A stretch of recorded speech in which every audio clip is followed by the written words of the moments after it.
একদিকে উৎসব, অন্যদিকে নীরব হাহাকার। পহেলা জুলাই থেকে সরকারি চাকরিজীবীদের বেতন বাড়ছে, 11 বছর পর নতুন পে স্কেল। কিন্তু এই ঘোষণার মুহূর্তে দেশের কোটি বেসরকারি কর্মী একটাই প্রশ্ন ছুড়ে দিচ্ছেন, আমাদের কথা কে ভাবছে?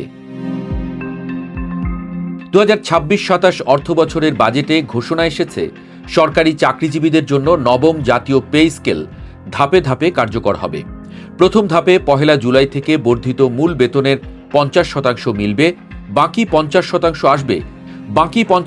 আসবে 2027-28 অর্থ বছরে। বেতন কমিশনের সুপারিশ অনুযায়ী সর্বনিম্ন 20তম গ্রেডে বেতন 8,250 টাকা থেকে বেড়ে 20,000 টাকা, এক লাফে 142% বৃদ্ধি। এর জন্য আলাদা বরাদ্দ রাখা হচ্ছে 30,000 কোটি টাকার বেশি। এবার আসা যাক সেই মানুষগুলোর কথায়, যারা প্রাইভেট কোম্পানিতে 12 থেকে 15,000 টাকায় মাসের পর মাস ঘাম ঝরাচ্ছেন। সরকারি কর্মীর সর্বনিম্ন বেতন যখন 20,000 ছাড়িয়ে যাবে, তখন এই মানুষগুলোর হাতে থাকবে তার অর্ধেকেরও কম।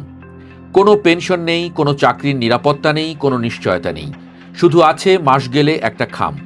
এই বৈষম্য নতুন নয়, কিন্তু প্রতিটি পে স্কেলের পর তা আরও প্রকট হয়। বেসরকারি খাতের চাকরির সামাজিক মর্যাদা আরেক ধাপ নিচে নামতে বাধ্য। বিশ্লেষকদের মতে এই বৈষম্য যত বাড়বে, তত বেশি শিক্ষিত তরুণ সরকারি চাকরির পেছনে উঠে পড়ে লাগবেন। বিসিএস, ব্যাংক, বিভিন্ন ক্যাডার পরীক্ষার জন্য বছরের পর বছর ধরে ঘরে বসে থাকবেন।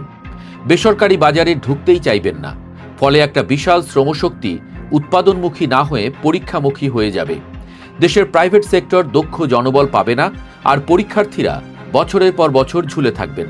অর্থনীতিবিদরাও বলছেন, প্রাইভেট সেক্টর না জাগলে জিডিপি প্রবৃদ্ধি 5.5% নেওয়া কঠিন হবে। এর সাথে আরেকটি বিপদও আসছে, মুদ্রাস্ফীতির চাপ।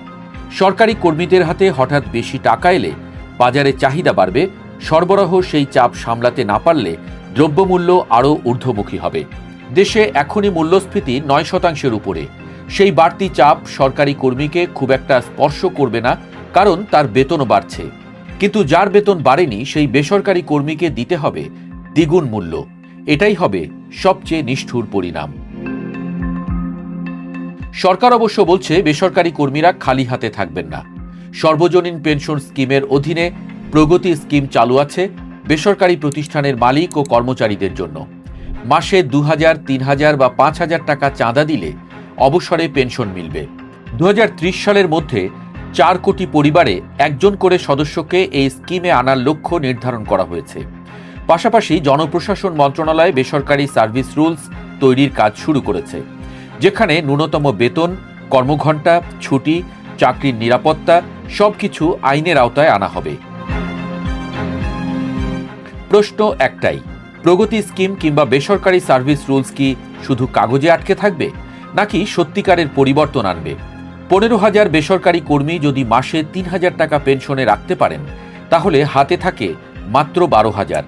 সেটা দিয়ে ঢাকায় সংসার চলে না। সরকারি বেতন বৃদ্ধি ন্যায্য, কিন্তু সরকার যাতে সবার কথা ভাবে, সেটাই চাওয়া সবার।